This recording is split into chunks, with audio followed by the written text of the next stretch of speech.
Hello everyone and welcome to the planet. Hello. We're gonna be rating every survivor based on how much damage they do, how much mobility they have, how easy they are to play, and just their overall consistency. The first survivor, it pains me to say it, but it has to be Artificer. Artificer she has amazing early game, but her mobility and her scaling is just so bad. It's atrocious. Like, bro. First of all, her lack of mobility is actually a problem. Because if there is like a big attack, like a fucking Wandering Vagrant, Nova Blast, or the Grandparent other area of effect thing, you just cannot look for cover. You will just die. You will get clapped. There's no fucking mobility, bro. That doesn't exist. Artie's only mobility is her fourth ability, but it flings you upward. It's so bad. And then you lose flamethrower, so all the early game potential is just gone. It's so shit. Yeah. It's so bad. The Artificer does not hit enough to use the on-hit meta build. She fires like one thing every 5 seconds, which means that your late game will just be bad. Your mid game will be bad. Everything outside of the first loop, you will just not have a good time. Even in the first loop. Like, bro. Very I'm dead true. from Titanic planes. It's not gonna work. We should probably move on from shitting on Artificer. I think the next person we should shit on is Mercenary. So I was forced to play Mercenary today to get footage from this video, and I don't think I've ever hit such a low point in my life than since I had to play this blue man with a sword, bro.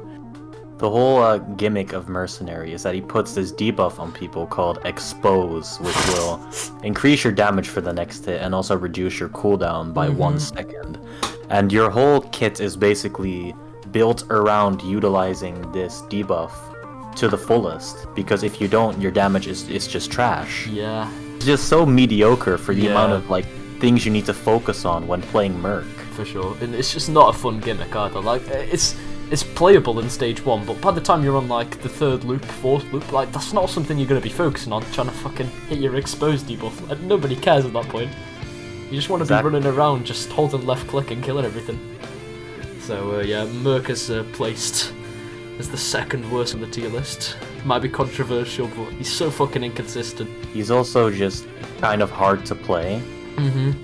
Because if you don't focus on the exposed debuff enough, then you are gonna be sitting there for a long time fighting this teleporter boss. Bro. And it's basically just this increased difficulty for mediocre damage, or just the same damage as other survivors that do not require this much like brain capacity to play. For sure. Just like any other character at the end of the day, if you get the ball rolling early game, you're gonna be set for the rest of the loops, but getting the ball rolling on Merc is a lot harder than getting the ball rolling on some of the other survivors on the list. The next character is one that I really like. I'll be honest, I love Acrid so much, but I just have to be honest, Acrid's playstyle is just kind of bad. Because your primary attack will become useless after like the first loop. Acrid does not have the survivability to warrant like a melee ability in his kit. The jump is cool because it's good mobility, it cancels fall damage, but the primary is just, unless you replace it with visions, it's just gonna be shit. All of your damage is also gonna come from the poison effect that you put on people and not from your actual abilities. Also, much like the Artificer, it's hard to get proc chains going. Your only ability that will actually like proc hits is your 4th ability, which bounces from person to person. But besides that, you are not going to get that many procs off. Plus that has like a pretty long cooldown. I think it's 10 seconds. Just not ideal, honestly. Yeah, like, he's just shit, and also his skin is really bad, so I don't like him. The next man on the list is our favorite basic bitch, Commando. Yeah, he's just a yellow man with a gun. He is so inconsistent. It's atrocious. I mean, his early is not horrendous. Like, there's a lot of worse early games, but after the first loop, unless you have a few on-hit items, It's pretty unplayable. All of your damage is gonna come from on it because Yeah. your primary fire has a very high chance to proc for how much it fires. For sure.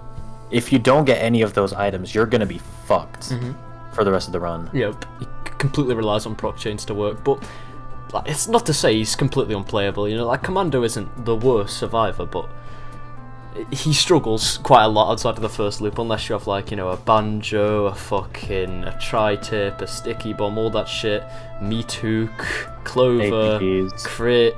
Like, you need really specific items. So, you know, Commando, yeah, it's good, but without getting the right items, he's pretty bad. So we place him quite low because he's very inconsistent. True. His lack of AoE is also a thing that I personally have an issue with because I like AoE on my survivors. He just doesn't have that. His fourth ability, his alternate fourth, is a bomb, but this bomb is so shit because it's so small. It doesn't explode when you hit an enemy. It explodes after like a set timer. It doesn't do enough damage for how hard it is to actually hit something with that little bomb. It like bounces off of enemies. It's so weird. I hate using it. But yeah, that's Commando. He does have his tactical slide or his alternate utility, which is very cool. For sure. His mobility's pretty good, actually. Yeah. It's a very short cooldown. You go very far. You get a double jump if you use it in the air. His tactical slide, very cool. But the rest just doesn't hold up that well. Next on the list, we put everyone's favourite purple fungus engineer. He fucking loves fungus. That's the only item he likes. That's pretty much it. He places turrets. With the new items, turrets actually feel really strong. A lot of the, you know, ones that don't require player intervention, so things like egocentrism, the turrets feel really fucking nice, but keeping them alive after the first loop is never the easiest thing, and the only real way to do so is with the bubble, and getting rid of the bubble's going to cook your early game by not having the missiles, so Enji's in an awkward position at the moment, but despite his inconsistency, you know, if you can get past the early game, the turrets can feel really nice later on, but it ends up just with you questioning yourself why you didn't play anyone else, why you didn't play Bandit, Captain, Railgunner, anyone else late game, because it's just underwhelming at the end of the day. And oh my fucking god, the primary fire! Like every fucking time I hear blub, blub, blub, blub, blub, blub, blub, I just want to die. Like that shit's so bad, bro. The only good thing about that ability is the noise. If you take Visions of Heresy on Engineer to get rid of his shit primary, the turrets also take it. Yeah. And the turrets start firing Visions of Heresy, which just takes away like all of the strength of the turrets. Yeah, the inheriting items thing is really cool, and it's really fun, and it's very different, and I think that's the main reason to play Engineer, really, because he's very different. But yeah, it can work against you sometimes as well. Let's talk about the next character, MUL-T, the funny robot. Now, we've kind of covered all of the characters that we don't like, and I'd say that the next couple survivors are probably about as strong, but we'd have to rank them anyhow. So For sure. we put MUL-T here because he's kind of boring. I'm That's a good sorry, reason. but it's just pointing and clicking at men because he has big health. You kind of just want to run a tank build. Since your mobility is just this one rolling where you ram people and it has like a 10-second cooldown on it. His alternate fourth ability is actually really funny because you will do so much damage, at least in the early game, because I feel like it's kind of the case on every survivor, but on the ones that we've covered, it's definitely more so the case that you need items to be good.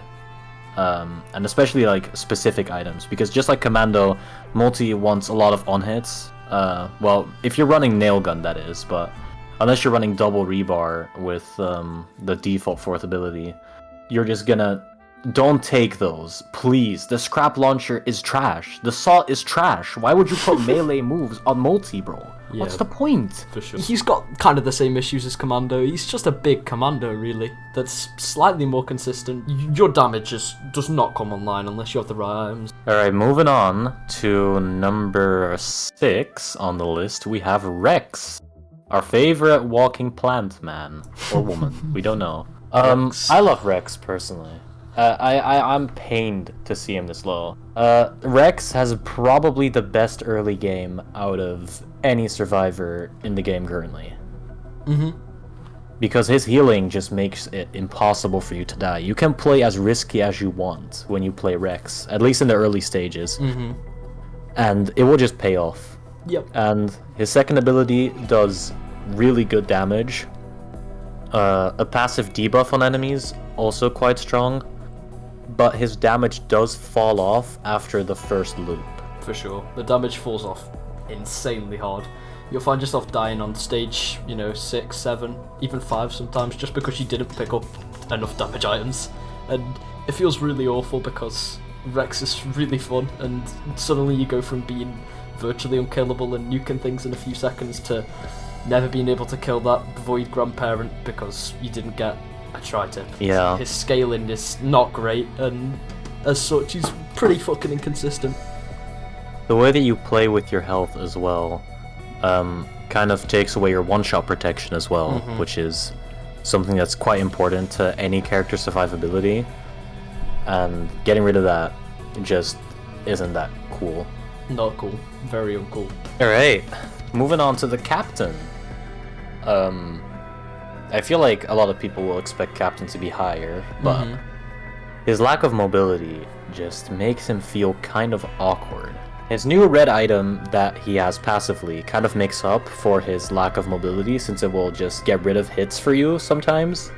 A very powerful red, and if you feel like it, you can scrap it, turn it into any other red. Also, one of the main reasons he's this high up is because his damage, early game especially, is just unbeatable, really. It's insane. Like, there's no survivor below this that does nearly as much damage as Captain early on. You shouldn't have any trouble with the first loop, really. The late game is pretty awkward because without picking up a few mobility items, even in the first couple of stages, like it's gonna get really hard because you have nothing in your kit. Like, by nothing, I'm not talking like Rex nothing, where you at least still have like a fucking boop or whatever Rex has. You have nothing. You really have to look for your, your energy drinks, pulls, hoppus, red whips if you feel so inclined. Anything like that. Wax quails, just get them as soon as possible, because it'll pay off later on. The hacking beacons are also very, very powerful. Yeah. We haven't discussed them yet, but they can save you so much time by getting the legendary chest, getting the gold shrines for Aureliana if you want to do that, getting a fucking TC prototype for whatever fucking reason, you can get that. Large chests, everything that's expensive, you can just get it instantly, and that's very powerful. Yep. I mean, money only really matters in the first loop anyway, but having that agency in the first loop to just go, oh yeah, I want a free red from this chest with literally no downside is very nice. It adds to his consistency, so we would have put Captain a bit higher up, but we're heavily biased, so you can debate that with us. Next up, my least favorite survivor, because I'm really bad at the game. It's got to be Railgunner. I don't like Railgunner. I just can't quickscope. I just can't deal with a horde of enemies pulling up. Yeah. Railgunner. I'm just too bad. I'm just too bad at the game. I'm sorry. I'm not an FPS pro. I only played Overwatch sometimes, and then I played Lucio, so I didn't even need to aim. Lucio. Railgunner is not a bad survivor by any stretch. Railgunner's really, really strong. We put Railgunner here because we're dog shit, and the skill cap for this survivor is actually kind of high because you need to get this. You need to move your mouse to the red squares. It's quite hard. The mines are horrible to use, in my opinion. Also, the I mines. do not like using the mines. Yeah, the mobility is probably better than most of the survivors we discussed so far. Obviously, not as good as like Merc and shit, but there's a lot of things you can do with the mines. Yeah. But doing them requires thinking, and I'm not too good at that. Yeah.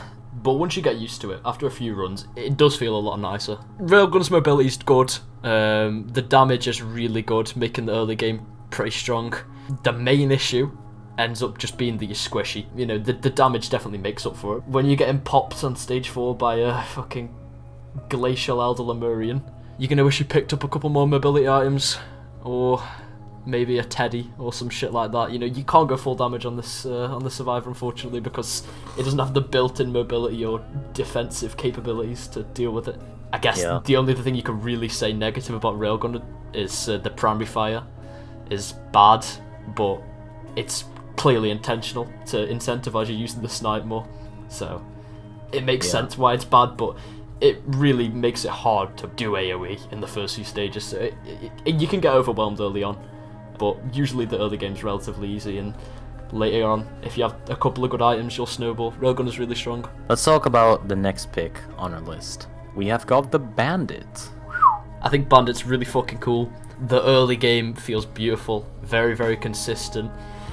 You can just absolutely murder the first couple of stages with no items. It's very nice. Being able to use your third and fourth abilities just over and over and over again and pretty much never get hit early on feels really nice. The only bad thing about Bandit, I guess, is later on the second and fourth abilities feel kind of useless, but I don't really think that's a bad thing. You know, at that point, most survivors is just mindlessly holding down left click and dodging things anyway. It just turns into a bullet hell game more than actually really having to think. So yeah, Bandit has really nice mobility. Backstab makes early game just really easy. Has good proc chain capabilities, good item synergies. There's really nothing bad you can say about Bandit besides not liking Bandit. We need to talk more about how you have guaranteed crits built in your kit. Yeah. As long as you hit people from behind. Yeah. Like, I don't really hit people from behind all that often because I am a Risk of Rain 2 player. But,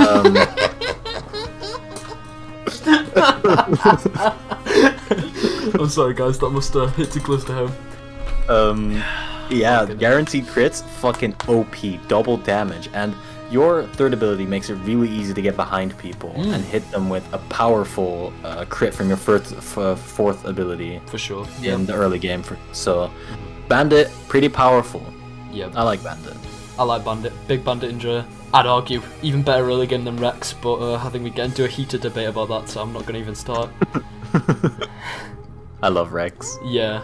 The Void Fiend. Oh boy, do I like this Survivor. This Survivor is so funny. Their damage is through the roof. As long as you know how to manage your corrupted state, which should be pretty easy. The only real challenge in playing the Void Fiend is, while paying attention to the enemies, you also need to pay attention to your corruption meter and make sure that it doesn't go too high until you start the teleporter event. Because the normal default form of the Void Fiend, definitely better for just going through the stage than the corrupted one. You have a hit scan ranged attack that hits anything across the map with your normal one, which is just better than the short ranged beam. You won't be able to hit wisps with it, and that's just the cold hard truth. Wisps are your worst enemy as a corrupted man.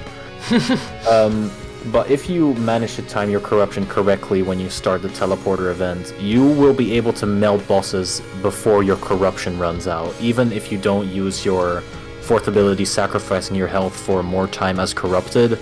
You will just brutalize bosses, and if you manage to get a hold on some crits too, some Lensmaker's glasses, or even better, the ocular HUD, you will stay incorrupted as long as you deal crits.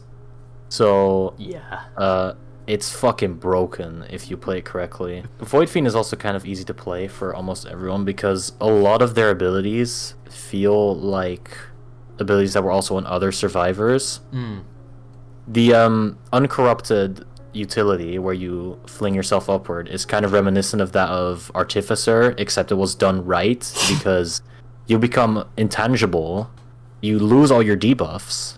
It's fucking powerful. Yeah, where Artificer just does a shit explosion that does no damage. Can see why these two survivors are on opposite ends of the tier list. You know, actually, now that I think about it, the Void Fiend is just Artificer done right, because you get the bomb from Artificer as your secondary as well. Artificer's Flamethrower becomes your primary, Literally, it's just the better Artificer. So It's just a better Artificer. Yeah. This is what Artificer should be. But yeah, I love Void Fiend. Insane early game. Bosses are no problem as long as you know how to read numbers on your screen. Well, I might struggle. We need to talk about his self-healing too. If you're not yeah. corrupted, you will heal a fourth of your HP without cooldown just by sacrificing your corruption. And like you'll both stay in your superior form in most circumstances, and you'll heal. That is just broken. The only survivors we have above this are extremely biased picks that don't really make any sense. You can lead the way. One of them makes sense. The other one, I need to do some justifying. Yeah, justify we have away. Huntress as the third or second, depending Third. if you wanna. We also have Heretic on this list, just Yeah, because why not? Huntress, you will not get hit as Huntress at all as long as you play. As long as you use the triple blink, you are almost unkillable. Because you have like a guaranteed dodge of any projectile with a 1 second or 2 second cooldown that has 3 charges, and I think that is really powerful. I would need to do some extra reading, but I'm pretty sure you're intangible during the blink itself as well. Very, very powerful. You have huge AoE. You'll be able to clear pretty big chunks of enemies with your glaive, especially if you have some backup mags on it. Very strong.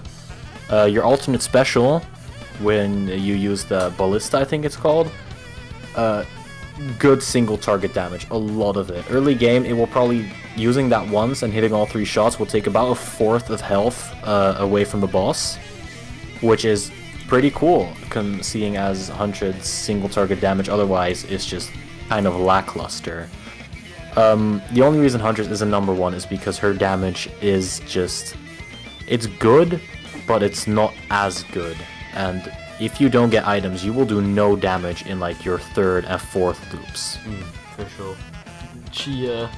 She's more consistent than pretty much all the other survivors, but I mean, she still takes some items to come online, just like pretty much everyone, besides like, I don't know, Loader and Void Fiend, but we don't talk about that.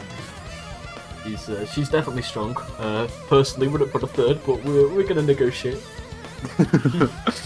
I find myself laughing quite a lot because we put Heretic next, or Heretic, or however you want to say it. It's Heretic, but the only notes we have huge health, dealing any damage heals, which is base. Why did you write this? It's true, it's true. Dealing any damage heals, which is based. Heretic is strong. By the time that you will get the 4 lunar items you are required to get, you will probably get like 3,000 health if you turn into Heretic. For sure. Which is so strong.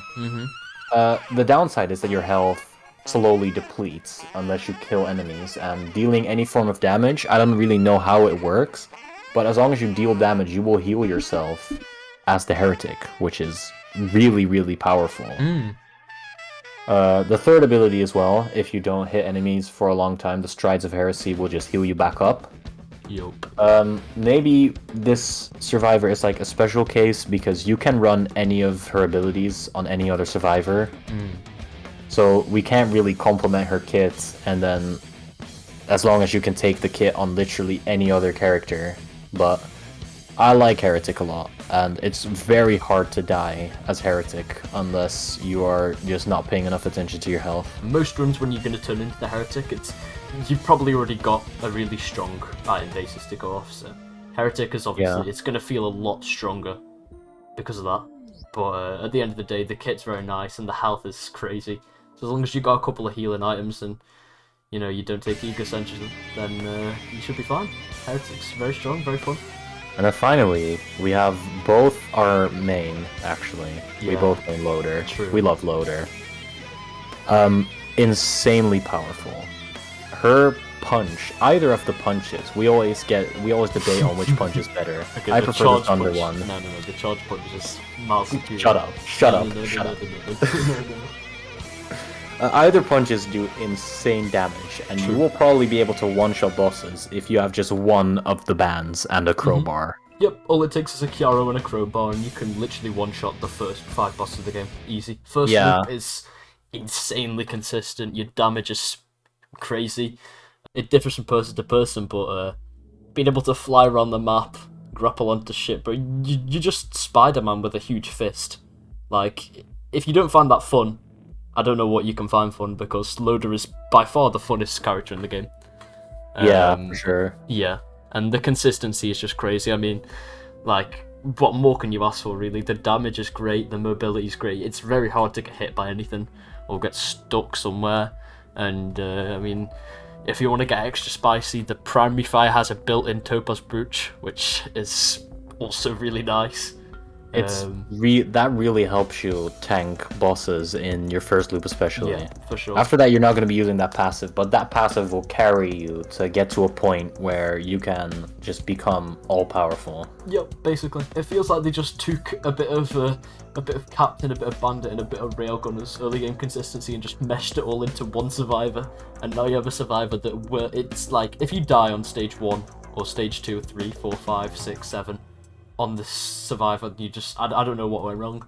Something went drastically unlucky because the consistency is just insane. All you really need is like one focus crystal, one crowbar, and you will one-shot almost every boss in the game as Loader, especially in the first loop. Yep, and I mean, every survivor has, you know, those items that they really want, but with Loader, like, as long as you've got a couple of ideal items, you can pretty much get whatever you want and it'll work.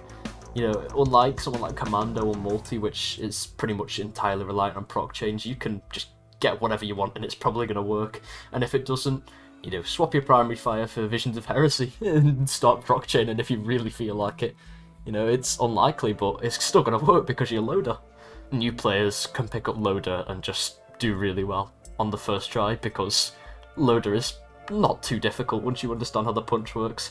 And I mean, you can even take Thunder Punch and it's even more brain dead. You don't really have to do anything. So. Oh, okay. Oh, you're taking shots at me now. This was our ranking of every survivor in Risk of Rain 2. There's probably some bias involved, so if you feel like we did something terribly wrong, if you feel the need to cancel us on Twitter, please be sure to leave a comment and then we can have a very not civil discussion, because I will just call you terrible names if you disagree with me.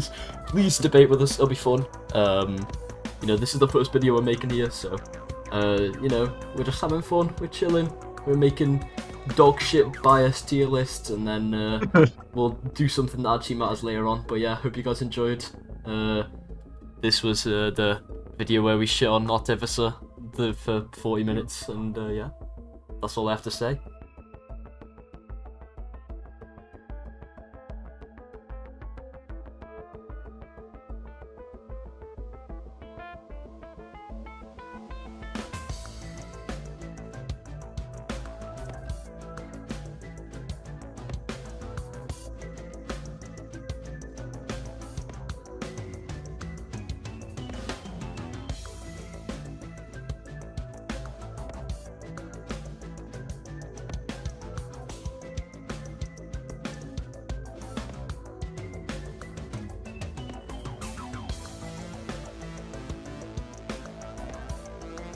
Can we just talk about Artificer a bit more? Yeah, like, let's put this in like an outtakes at the end. Yeah. I'm gonna do this. Yeah. I Bro, fucking hate Artificer. Artificer is just horrible. Yeah.